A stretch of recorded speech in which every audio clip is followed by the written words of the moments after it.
ಕರ್ನಾಟಕದಲ್ಲಿ Rapido bike taxi ಬಂದು ನನ್ನ ಹೆಸರು ರವಿಶಂಕರ್ ಅಂತ ಅಂದ್ಬಿಟ್ಟು. ಓಕೆ, ಎಷ್ಟು ವರ್ಷದಿಂದ ರ್ಯಾಪಿಡೋ ಓಡಿಸ್ತಾ ಇದ್ದೀವಿ? ಸರ್ ರ್ಯಾಪಿಡೋ ಶುರುವಾದಾಗಲಿಂದನೂ ನಾನು ಇದ್ದೀನಿ. ಶುರುವಾದನ್ನು ಓಡಿಸ್ತಾನೆ ಇದ್ದೀವಿ. ಹೌದು, okay, part time full time? Full time. ತಿಂಗಳಿಗೆ ಎಷ್ಟು ಅರ್ನ್ ಮಾಡ್ತಾ ಇದ್ರಿ? ಮುಂಚೆ 1000 ರೂಪಾಯಿ 1500 ರೂಪಾಯಿವರೆಗೂ ಮಾಡಿದ್ದೀನಿ ಸರ್. ಈಗ ಸ್ವಲ್ಪ ಕಡಿಮೆ, ಈಗ ಈ ಇಶ್ಯೂ ಆದಮೇಲೆ ಸ್ವಲ್ಪ ಕಡಿಮೆ ಆಗಿದೆ. ಇಲ್ಲ, ಎಷ್ಟು ವರ್ಷ ನಿಮಗೆ? ನೀವೇ ಹೇಳಿ ಸರ್ ಎಷ್ಟಿರ್ಬೋದು ಅಂತ. ಸೀನಿಯರ್ ಸಿಟಿಜನ್ ಆಗಿದ್ದೀರಾ? ಆಗೋಗಿದೆ ಸರ್, ದಾಟಿದ್ದೀವಿ. ಆದರೂ ಕೂಡ ಬೆಳಗಿನ ಸಂಜೆವರೆಗೂ ಬೈಕಲ್ಲಿ ಕೂತ್ಕೊಂಡು ಪ್ಯಾಸೆಂಜರ್ನ ಸೇಫ್. ಹೌದು ಸರ್, ನನ್ನ ವಯಸ್ಸಿಗೆ ಆ್ಯಕ್ಚುಲಾಗಿ 65 ವರ್ಷ ಸರ್ ಈಗ.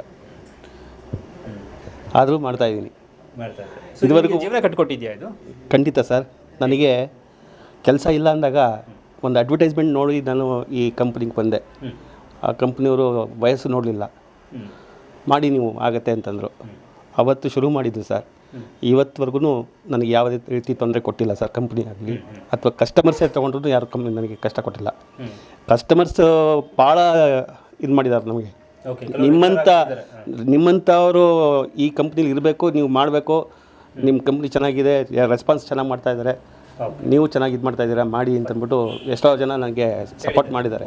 ಈಗ ರ್ಯಾಪಿಡೋ ಬೈಕ್ ಟ್ಯಾಕ್ಸಿ ಕಂಪ್ನಿ ನನಗೆ ತುಂಬ ಸಪೋರ್ಟ್ ಮಾಡಿದೆ ಸರ್. ಹೌದು ಸರ್, ನಮ್ಮಿಂದ ಕಂಪ್ನಿ ಬೆಳೀತಾ ಇರೋದಕ್ಕಿಂತ ಕಂಪ್ನಿಯಿಂದ ನಾನೇ ಬೆಳೀತಾ ಇದ್ದೀನಿ ಸರ್. ಹೇಳಬೇಕು ಅಂದರೆ ಆ ಕಂಪ್ನಿ ಇಲ್ಲ ಅಂತಂದರೆ ನಾನು ಬದುಕೋಕ್ಕೆ ಆಗಲ್ಲ. ಕಂಪ್ನಿನೇ ಮೈನು. ಓಕೆ, ಈಗ ಬೈಕ್ ಟ್ಯಾಕ್ಸಿನ ಬಂದ್ ಮಾಡಬೇಕು ಅಂತ ಆರ್ಡರ್ ಆಗಿಬಿಟ್ಟಿದೆ. ಒಂದು ಸ್ವಲ್ಪ ದಿನದಲ್ಲೆಲ್ಲ ನಿಂತೋಗ್ಬಿಡುತ್ತೆ. ಮುಂದೆ ಏನು? ಮುಂದೆ ಅಂದರೆ ತುಂಬ ಕಷ್ಟ ಆಗುತ್ತೆ ಸರ್. ಆ ಥರ ನಿಂತೋಗ್ಬಿಟ್ರೆ ಏನು ಮಾಡ್ತೀರಾ? ಏನು ಮಾಡೋಕ್ಕಾಗಲ್ಲ ಸರ್. ನಾನು ನನಗೆ ನಿಜ ಹೇಳಬೇಕು ಅಂದರೆ ಒಂದು ಕಡೆ ತಾಯಿ ಸರ್, ಇನ್ನೊಂದು ಕಡೆ ಇಬ್ಬರು ಹೆಣ್ಮಕ್ಳಿದ್ದಾರೆ. ಒಬ್ಳಿಗೆ ಮದುವೆ ಮಾಡಿದ್ದೀನಿ ಆ್ಯಕ್ಚುಲಾಗಿ, ಇನ್ನೊಬ್ಳು ಮದುವೆಗೆ ನಿಂತಿದ್ದಾಳೆ, ಅವಳಿಗೂ ಮದುವೆ ಮಾಡಬೇಕು. ಏನು ಮಾಡಬೇಕು ಅನ್ನೋದೇ ತೋಚ್ತಾ ಇಲ್ಲ ಸರ್. ಯಾವ ಥರ ಆಗೋಗಿದೆ ನನ್ನ ಪರಿಸ್ಥಿತಿ. ಜಾರಿ ಯಾವುದು ಅಂತ ಗೊತ್ತಿಲ್ಲ. ಈಗ ಬೇರೆ ಕಡೆ ಹೋಗಿ ಕೆಲಸ ಮಾಡ್ತೀನಿ ಅಂದರೆ ನನಗೆ ಕೆಲಸ ಯಾರು ಕೊಡೋಲ್ಲ ಸರ್. ಯಾರು ಕೊಡ್ತಾರೆ ಸರ್? 65 ವರ್ಷದ ಮುದುಕನಿಗೆ ಯಾರು ಕೊಡ್ತಾರೆ ಹೇಳಿ? ಈ ಕಂಪ್ನಿ ನನಗೆ ಆ ಥರ ಕೊಟ್ಟು ಕೆಲಸ ಕೊಟ್ಟು ನನಗೆ ಧೈರ್ಯ ತುಂಬಿ ಮಾಡು ಅಂತಂದ್ಬಿಟ್ಟು ಸಪೋರ್ಟ್ ಮಾಡಿರ್ಬೇಕಾದ್ರೆ ಈ ಕಂಪ್ನಿ ಮೇಲೆ ನಾನು ದೂರ ಮಾಡೋಕ್ಕೂ ಆಗೋಲ್ಲ. ಈ ಕಂಪ್ನಿನ ನಾನು ಇದು ಮಾಡಬೇಕು, ಏನಾದ್ರು ಮಾಡಿ ಉಳಿಸ್ಕೋಬೇಕು ಅನ್ನೋದೇ ನನಗೆ ಒಂದು ಇದು ಸರ್. ನಿಮ್ಮಲ್ಲಿ ದುಡಿಯೋರು ಯಾರಿದ್ದಾರೆ? ನಮ್ಮಲ್ಲಿ ಯಾರೂ ಇಲ್ಲ ಸರ್, ನಾನೇನೆ. ಈಗ 65-66 ವರ್ಷ ಅಂದರೆ ಯಾರು ಕೆಲಸ ಅಂದರೆ ಯಾವ ಕೆಲಸ ಕೊಡ್ಬೋದು ನಿಮಗೆ ಇದನ್ನು ಬಿಟ್ಬಿಟ್ಟರೆ? ಯಾಕೆ ಯೋಚನೆ ಇದೆಯಾ? ಏನು? ಖಂಡಿತ ಸರ್, ಯಾರು ಕೆಲಸ ಕೊಡೋಲ್ಲ ಸರ್. ನಾನು ಈಗಾಗಲೇ ಅನುಭವಿಸಿದ್ದೀನಿ ಅದನ್ನು ಬೇಕಾಷ್ಟು ಕಡೆ ಹೇಳಿದ್ದೀನಿ ಸರ್. ನಿಜ ಹೇಳಬೇಕು ಅಂದರೆ ಯಾರೂ ನಂಬಲ್ಲ ಸರ್. ನಾನೊಂದು ಪೈಪ್ ಕಂಪ್ನಿ ಇದರಲ್ಲಿ ಶಾಪಲ್ಲಿ ಕೆಲಸ ಮಾಡಿದ್ದೀನಿ ಸರ್. ಪೈಪ್ಗಳನ್ನ ಕೊಡೋದು, ಇದನ್ನು ನಂದಿಗಳನ್ನ ಕೊಡೋದು, ಇದನ್ನು ಮಾಡಿದ್ದೀನಿ. ಅದಕ್ಕಿಂತ ಕಡಿಯಾದ ಕೆಲಸನೂ ಮಾಡಿದ್ದೀನಿ ಸರ್. ಯಾವುದು ಅಂತಂದರೆ ಪೇಪರ್ ಚಿಂದಿ ಆಯ್ತಾರಲ್ಲ ಸರ್, ಆ ಆಯೋದನ್ನು ತೊಗೊಂಬಂದು ಕೊಡ್ತಾರಲ್ಲ, ಆ ಕಂಪ್ನಿ ಆ ಶಾಪಲ್ಲಿ ತೂಕ ಮಾಡಿದ್ದಕ್ಕೆ ಅದಕ್ಕೆ ಲೆಕ್ಕ ಬರೆದ್ಬಿಟ್ಟು ಅದಕ್ಕೆ ಎಷ್ಟು ಅಮೌಂಟು ಅಂತಂದ್ಬಿಟ್ಟು ಹೇಳಿ ಅದನ್ನು ದುಡ್ಡು ಕೊಡಿಸೋದು. ಈ ಥರ ಕೆಲಸ ನಾವಲ್ಲ ಸರ್, ಆಯ್ಕೊಂಬರ್ತಾರಲ್ಲ ಅದನ್ನು ತೊಗೊಂಬಂದು ಕೊಡ್ತಾರೆ ನೋಡಿ, ಅದಕ್ಕೆ ಈ ಕೆಲಸ ಮಾಡಿಬಿಟ್ಟು ನಾನು ಜೀವನ ಮಾಡಿದ್ದೀನಿ ಸರ್. ಸಾಕಾಗಿ ಕೊನೆಗೆ ಬೇಜಾರಾಗ್ಬಿಟ್ಟು ಯಾವುದು ಬೇಡ ಅಂತ ಕೂತಿದ್ದಾಗ ಈ ಅಡ್ವರ್ಟೈಸ್ಮೆಂಟ್ ನೋಡಿ ಬಂದಿದ್ದು ಸರ್. ಆವತ್ತು ಕೈ ಹಿಡಿದಿದ್ದು ನನ್ನ ಕಂಪ್ನಿ ಇಲ್ಲಿವರೆಗೂ ಬಂದಿದೆ ಸರ್. ನನ್ನ ಮಗಳು 11 ಗೋಲ್ಡ್ ಮೆಡಲ್ ತೊಗೊಂಡಿದ್ದೆ ಸರ್. ಫಿಸಿಕ್ಸ್ ಓದಿಸಿ MSc ಫಿಸಿಕ್ಸ್ ಮಾಡಿಸಿದ್ದೀನಿ. 11 ಇದೇ ಕೆಲಸದಲ್ಲೇ ಮಾಡಿ ಓದಿಸಿ ಅವಳು ಮಾಡಿಸಿದ್ದು ಸರ್. ಅವಳು ಇವತ್ತು ಒಬ್ಳಿಗೆ ಮದುವೆ ಮಾಡಿದ್ದೀನಿ. ಅವಳು ಹಾಸನಲ್ಲಿದ್ದಾಳೆ, ಇನ್ನೊಬ್ಳಿಗೆ ಮದುವೆ ರೆಡಿಯಾಗಿದ್ದಾಳೆ. ಈಗ ನನಗೆ ತಲೆ ಕೆಟ್ಟೋಗ್ಬಿಟ್ಟಿದೆ ಸರ್. ಏನು ಮಾಡಬೇಕು ಅನ್ನೋದೇ ಗೊತ್ತಾಗ್ತಾಯಿಲ್ಲ. ಒಂದು ಕಡೆ ತಾಯಿ, ಒಂದು ಕಡೆ ಹೆಂಡತಿ, ಈ ಥರ ಸರ್, ಈ ಥರ ಆಗೋಗಿದೆ ನಮ್ಮ ಜೀವನ. ಈ ಸರ್ಕಾರಕ್ಕೆ ಏನು ಕೇಳ್ಕೊತೀರಾ? ನಾನು ಸರ್ಕಾರಕ್ಕೆ ಕೇಳ್ಕೊಳ್ಳೋದು ಇಷ್ಟ ಸರ್.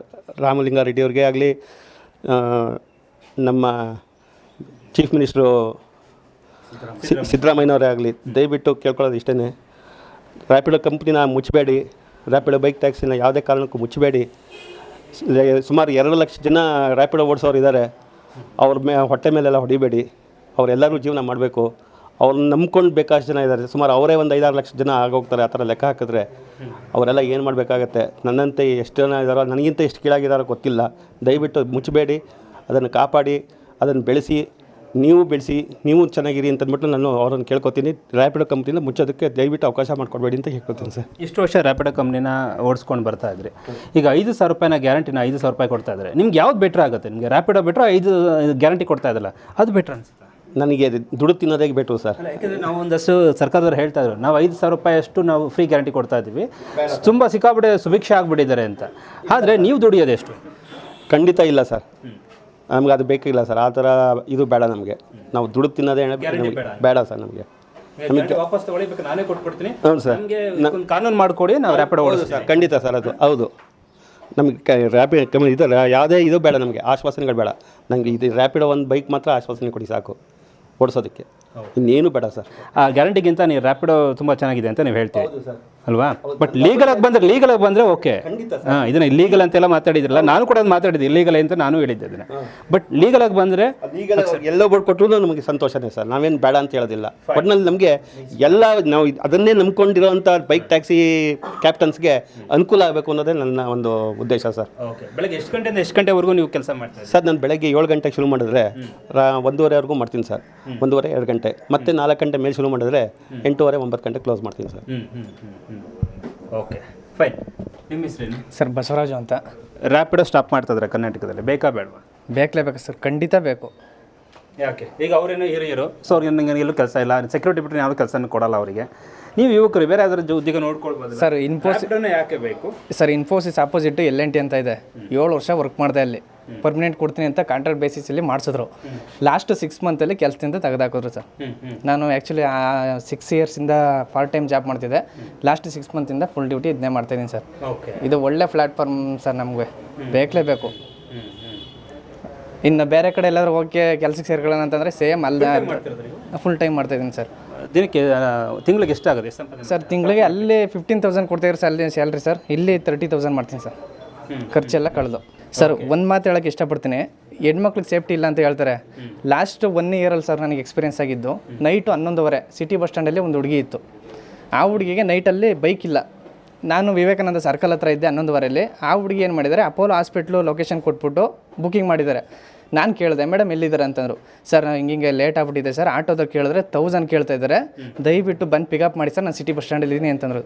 ಇಲ್ಲಿಂದ ಸರ್ ನಾನು ಸಿಟಿ ಬಸ್ ಸ್ಟ್ಯಾಂಡ್ಗೆ ಹೋಗಿ ನೈಟ್ 11:30 ಪಿಕಪ್ ಮಾಡಿ 12:00 ಡ್ರಾಪ್ ಮಾಡಿದ್ದೀನಿ ಆ ಹುಡುಗಿನ. ಪಾಪ ಅವ್ರ ಅಪ್ಪ ಅಮ್ಮ ಎಲ್ಲ ಎಷ್ಟು ಖುಷಿ ಪಟ್ಟರು ಗೊತ್ತಾ ಸರ್? ಎಲ್ಲಿ ಸೇಫ್ಟಿ ಇಲ್ಲ ಅಂತ ಆಟೋದವ್ರು ಹೇಳ್ತಾರಲ್ಲ, ಹೇಳಿ ಸರ್ ಇದೆಲ್ಲ ತಗೊಳ್ಳಿ. ಅದು ನಾವೆಲ್ಲ ಮಾತಾಡೋಣ ಬೇಕಾರೆ.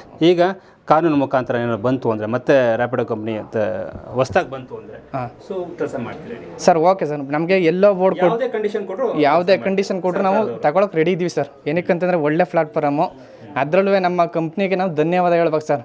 ಏನಕ್ಕಂತಂದರೆ ನಾವು ಕೊರೋನಾ ಟೈಮಲ್ಲೂ ತುಂಬ ಪ್ರಾಬ್ಲಮ್ ಇದ್ದಾಗ ಬೈಕ್ ಟ್ಯಾಕ್ಸಿನ ಬ್ಯಾನ್ ಮಾಡಿದ್ರು. ಆ ಟೈಮಲ್ಲಿ ಬೈಕ್ ಟ್ಯಾಕ್ಸಿ ಮಾಡಬಾರ್ದು ಅಂತಂದ್ರೂ ಜೊಮೊಟೊ ಫುಡ್ ಡೆಲಿವರಿ ಕೊಟ್ಟು ನಮಗೆ ಕೈ ಕಟ್ಕೊಂಡಿದ್ದಾರೆ ಸರ್.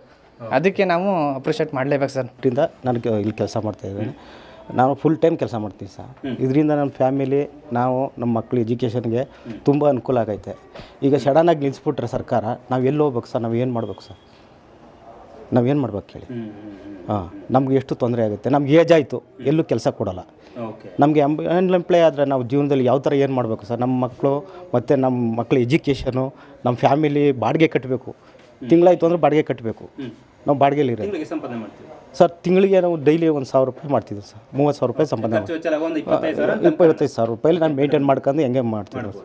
ಸಡನ್ನಾಗಿ ಬೇರೆ ಕಡೆ ಕೆಲಸಕ್ಕೆ ಹೋದರೆ ನಿಮಗೆ ಎಷ್ಟು ಸಿಗ್ಬೋದು? ಬೇರೆ ಕಡೆ ಕೊಟ್ಟರೆ ಒಂದು 15 ಸಿಗುತ್ತೆ ಸರ್. 15,000 ರೂಪಾಯಿ ನಾವು ಯಾವ ವೇಜಸ್ ಕೊಡಲ್ಲ ಕೆಲವು ಹೌದು ಸರ್. ಹೌದು ಸರ್. ನಮ್ಮ ಜೀವನ ಸಡನ್ನಾಗಿ ಹಿಂಗೆ ಸ್ಟಾಪ್ ಮಾಡಿಬಿಟ್ರೆ, ಸರ್ಕಾರದವ್ರು ಈ ಥರ ಮಾಡಬಾರ್ದು. ಸಡನ್ನಾಗಿ ಅವ್ರ ಪ್ರಾಣ ಏನೈತೆ ಮಾಡಲಿ, ಲೀಗಲಾಗಿ ಏನೈತೆ ಅದನ್ನ ಬೇಕಾದ್ರೆ ಮಾಡ್ಕೊಳ್ಳಿ, ಎಲ್ಲೋ ಬೋರ್ಡಲ್ಲಿ ಬೇಕಾದ್ರೆ ಮಾಡಲಿ. ಸಡನ್ನಾಗಿ ನಿಲ್ಸಕ್ಕೆ ಹೋಗ್ಬಾರ್ದು. ಸಡನ್ನಾಗಿ ನಿಲ್ಲಿಸ್ಬಿಟ್ರೆ ನಮಗೆ ತುಂಬ ತೊಂದರೆ ಆಗೋಗ್ತದೆ.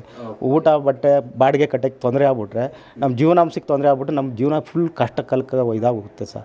ದಯವಿಟ್ಟು ನಿಲ್ಲಿಸ್ಬಾರ್ದು ಸರ್, ದಯವಿಟ್ಟು ನಿಲ್ಲಿಸ್ಬಾರ್ದು ಅಂತ ಅವರಲ್ಲಿ ವಿನಂತಿ ಮಾಡಿಸ್ಕೊಡ್ತೀನಿ. ನಂಬ್ಕೊಂಡು ಎಷ್ಟು ಜನ ಇದ್ದಾರೆ ಸರ್? ನಾನು, ನಮ್ಮ ಮಕ್ಕಳು 2 ಇದ್ದಾರೆ, ನಮ್ಮ ತಂದೆ ತಾಯಿ ಇದ್ದಾರೆ.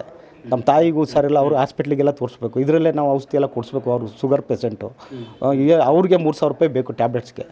ಹಿಂಗಾದ್ರೆ ಹೆಂಗೆ ಸರ್ ಜೀವನ? ಇದರಲ್ಲಿ ಮಾಡ್ಕೊಂಡು ಹೆಂಗೋ ಸಂಘದಲ್ಲಿ ದುಡ್ಡು ಗಿಟ್ಟು ತಗೊಂಡು ಹೆಂಗೆ ಇದರಲ್ಲಿ ಹೆಂಗೋ ಮೇಂಟೈನ್ ಮಾಡ್ಕೊ ಹೋಯ್ತದ. ಇವಾಗ ಸಡನ್ನಾಗಿ ನಿಲ್ಲಿಸ್ಬಿಟ್ರೆ ಜೀವನಾಂಶಕ್ಕೆ ಫುಲ್ ತೊಂದರೆ ಆಗುತ್ತೆ ಸರ್. ದಯವಿಟ್ಟು ಸರ್ಕಾರ ಕೇಳೋದಷ್ಟೇ, ದಯವಿಟ್ಟು ನಿಲ್ಸಕ್ಕೆ ಹೋಗ್ಬೇಡಿ. ನಮ್ಮ ಜೀವನಾಂಶಕ್ಕೆ ತೊಂದರೆ ಆಗುತ್ತೆ. ದಯವಿಟ್ಟು ನಾನು ಮುಂದುವರಿಸ್ಬಿಟ್ಟು ನಮಗೆ ಏನು ಬೇಕು ಈ ರ್ಯಾಪಿಡೋ ಕಂಪ್ನಿ ನಮ್ಗೆ ಸಹಾಯ ಮಾಡ್ತಿದೆ. ಮತ್ತು ನಮ್ಮ ಮ್ಯಾನೇಜರೇ ಆಗಲಿ ಏನೇ ಆಗಲಿ, ನಮ್ಗೆ ಏನೇ ತೊಂದರೆ ಇದ್ದರೂ ಅವರು ಸಹಕಾರ ಕೊಟ್ಟು ನಮ್ಗೆ ಇಲ್ಲಿ ಮೇಂಟೈನ್ ಮಾಡ್ಕೊಯ್ತದೆ.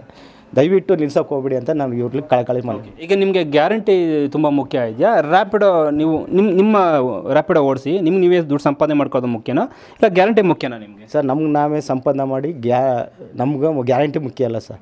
ನಮ್ಗೆ ನಾವೇ ತಗೊಂಬಿಡಿ, ವಾಪಸ್ ತಗೊಬಿಡಿ ಸರ್. ನಮ್ಗೆ ಉದ್ಯೋಗ ಕೊಡಿ ಸರ್, ಉದ್ಯೋಗ ಕೊಡಿ. ಎಂಪ್ಲಾಯ್ಮೆಂಟ್ ಕ್ಲೋಸ್ ಮಾಡಿ. ಎಂಪ್ಲಾಯ್ಮೆಂಟ್ನ ಗ್ಯಾರಂಟಿ ಬೇಡ. ಏನೋ ದುಡ್ಕಂದೇ ತಿಂತೀವಿ, ಗ್ಯಾರಂಟಿ ಬೇಡ. ದುಡ್ಡಲ್ಲಿ ನಾವು ಸಂಪಾದನೆ ಮಾಡಿ ಇರ್ತೀವಿ. ನಮ್ಗೆ ಏನು ಬೇಕಿತ್ತು ಅದನ್ನು ಬೈಕ್ ಟ್ಯಾಕ್ಸ್ನ ಮುಂದುವರಿಸ್ಕೊಡ್ವಿ ಅಂತ ತಮ್ಮಲ್ಲಿ ವಿನಂತಿ ಮಾಡ್ಕೊಡ್ತೀನಿ ಸರ್. ಓಕೆ, ಈಗ ನಾವು ಗ್ಯಾರಂಟಿಗಳನ್ನು ಕೊಡ್ತಾ ಇದ್ದೀವಿ ಅಂತ ಹೇಳಿದ್ರು. ಸೊ ಎಷ್ಟೋ ಜನ ಕೇಳ್ತಿರೋದು ನೀವು ಗ್ಯಾರಂಟಿ ಕೊಡೋದು ಬೇಡ, ಗ್ಯಾರಂಟಿ ಉದ್ಯೋಗ ಕೊಡಿ. ಗ್ಯಾರಂಟಿ ಉದ್ಯೋಗನ ಸೃಷ್ಟಿ ಮಾಡ್ಕೊಂಡಿದ್ದೀವಿ. ಕಂಪ್ನಿಗೆ ನೀವು ಏನೇ ಕಾನೂನುಗಳು ತಂದರೂ ಕೋರ್ಟಿಂದ ಏನೇ ಅಮೆಂಡ್ಮೆಂಟ್ ಇಲ್ಲ ಆದರೂ ಕೂಡ ಅದು ಪಾಲಿಸೋಕೆ ನಾವು ರೆಡಿ ಇದ್ದೀವಿ. ನಮ್ಗೆ ಉದ್ಯೋಗ ಕೊಡಿ, ನಾವು ದುಡ್ಡು ಮಾಡ್ಕೋತೀವಿ. ನೀವು ಗ್ಯಾರಂಟಿ ಕೊಟ್ಬಿಟ್ಟು ಕೊಟ್ಟೆ ಭಿಕ್ಷೆ ದುಡ್ಡು ನಮಗೆ ಬೇಕಾಗಿಲ್ಲ, ಅದು ನಮ್ಮ ದುಡ್ಡೇನೆ ಅಂತ ಹೇಳ್ತಾ ಇರೋಂಥದ್ದು. ಹೌದಾ? ಗ್ಯಾರಂಟಿ ಬಿಟ್ಟರು ಕೂಡ ನೀವು ಕೆಲಸ ಬಿಡಲ್ಲ, ಕೆಲಸ ಕೊಟ್ಟು ಸಾಕು ಅಷ್ಟೇ. ನಾವೇ ಕೊಡ್ತೀವಿ ಸರ್. ಹೌದು ಹೌದು. 2,000 ರೂಪಾಯಿ ಕೊಡ್ತಿಲ್ಲ, ನಿಮ್ಮಲ್ಲಿ ಉದ್ದಾರ ಇದ್ರೆ ಎಲ್ಲೇ ಅದು ಬತ್ತೆ ಇಲ್ಲ ನವಾಗ. ಈಗ ಅದೇ ಬತ್ತೆ ಇಲ್ಲ, 2-3 ತಿಂಗಳಾಯಿತು. ಫ್ರೀ ಕರೆಂಟು ಅಂದರೆ ಎಲ್ಲ ಇದು ರೈಟ್ ನ್ಯೂಸ್.